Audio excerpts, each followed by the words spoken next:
खबर आजमगढ़ जिले से है, जहां जिला महिला कांग्रेस की मासिक बैठक जिला कार्यालय पर महिला अध्यक्ष शीला भारती की अध्यक्षता में की गई। बैठक में उपस्थित तमाम कांग्रेस महिला नेताओं ने अपने विचार व्यक्त किया। शहर महिला अध्यक्ष प्रेमा चौहान ने कहा कि वर्तमान देश और प्रदेश की सरकार जनता की धार्मिक भावनाओं का व्यापार कर रही है। आज के दिन में सरकार धार्मिक संस्थाओं से सरकारी आय बढ़ा रही है। जैसा कि प्रदेश की मुखिया ने स्वयं इस बात की पुष्टि की है कि कुंभ जैसे महाधार्मिक उत्सव में 3.5 लाख करोड़ की आमदनी सरकार को हुई है।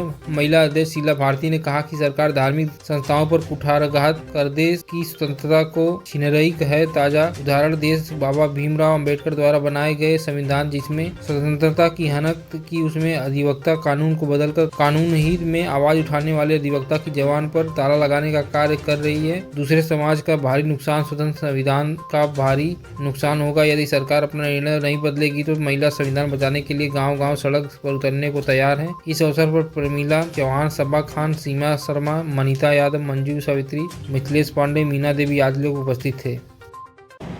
मैं कांग्रेस कमेटी की महिला जिला अध्यक्ष हूँ और मैं जब से जिला अध्यक्ष हुई हूँ तब से मासिक बैठक मेरी होती रहती है और मासिक बैठक कार्यालय पर हर 5 को होती है।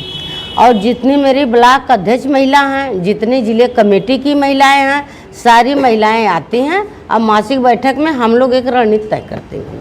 रणनीति तय करती हैं कि जिस तरीके से आज हमारे देश में और इस सरकार में जिस तरीके से बेरोजगारी महंगाई बढ़ रही है और बेरोजगारी महंगाई जो बढ़ रही है, हम लोग इसको लेकर के चिंतन करती हैं, मनन करती हैं कि आने वाला दिन हम लोगों का कैसा होगा।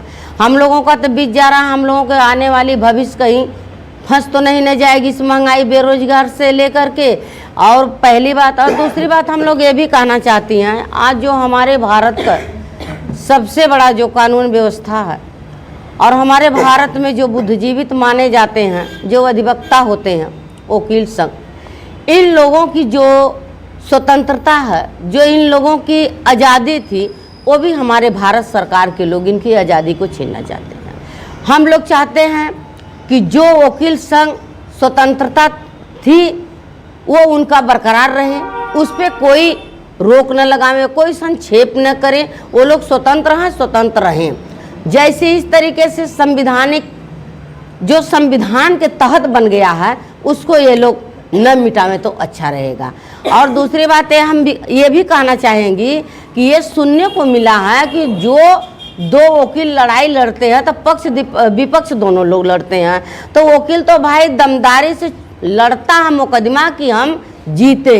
अगर कोई वकील हार गया तो ये भी सुनने को मिला है कि जो वकील हारेगा मुवक्किल उसको खिलाफ वो मुकदमा कर सकता है। तो ये बताइए, अगर इस तरीके से बातें होगी तो वकील मुकदमा लड़ने से पीछे हट जाएगा और गांव में अपराध बढ़ता जाएगा। इस तरीके से अपराध बढ़ेगा कि आदमी सोच नहीं सकता है। एक वकीलों के डर से थाने पर, गांव में, कचहरी में लोग भयभीत होते थे, गुंडा बदमाश जो भी रहते थे वो लोग बवाल करने से डरते थे। अब क्या है कि खुले मंच से ये गुंडे घूमेंगे और अपराध बढ़ेगा। जिस तरीके से हम किसी गरीब आदमी आ रहा है, अमीर आदमी मारा, गरियाया, प्रताड़ित किया, वो उसके खिलाफ मुकदमा लिखा दिया। अगर ये मुकदमा लड़ने के लिए तैयार हुए तो पहले वहाँ डर जाएंगे, हम मुकदमा हार जाएंगे, ये जबर आदमी है, हर जगह भारी पड़ेंगे, तो हमारे खिलाफ वकील मुकदमा करेगा। ये भी हो सकता है। तो अब वकील लोगों का ये भी हो सकता है, ये भी ये लोग प्लान बना ले, ये भी प्लान बना सकते हैं कि जिस तरीके से डॉक्टर के यहाँ ऑपरेशन करावे आम पब्लिक जाती है, अपने परिवार को, मरीज को भर्ती करती है, डॉक्टर पहले लिखा लेता है कि अगर कोई घटना घटेगी तो इसके जिम्मेदार हम नहीं होंगे, आप होंगे। ऐसे हो सकता है वकील भी लिखावे, तब मुकदमा लड़ने से पहले ही पब्लिक मर जाएगी, हार जाएगी, तो मुकदमा लड़ेगी कैसे, वो जीतेंगे कैसे, जनता की आवाज कौन उठाएगा? ये जनता, ये सरकार से सवाल है। और कांग्रेस के जो लोग कहते हैं कि 70 साल में कांग्रेस ने क्या की, कांग्रेस ने लोकतंत्र को स्वतंत्र छोड़ा, जिसको जो अधिकार दिया वो स्वतंत्र रहा, अपने अधिकार को लेकर स्वतंत्रता से वो अपने अधिकार को इस्तेमाल करता था, चाहे वो वकील संघ रहा हो, चाहे वो जिस संघ का रहा हो। मेरे अपने समझ में जो आता है कि मैं ये जानती हूँ वकीलों को कोई जात बिरादरी नहीं होती, पुलिस की कोई जात बिरादरी नहीं होती है, डॉक्टर की कोई जात बिरादरी नहीं होती है, इनका एक संघ होता है। और छोटी छोटी चीज में इन लोगों को बांट देते हैं, विभाजित कर देते हैं।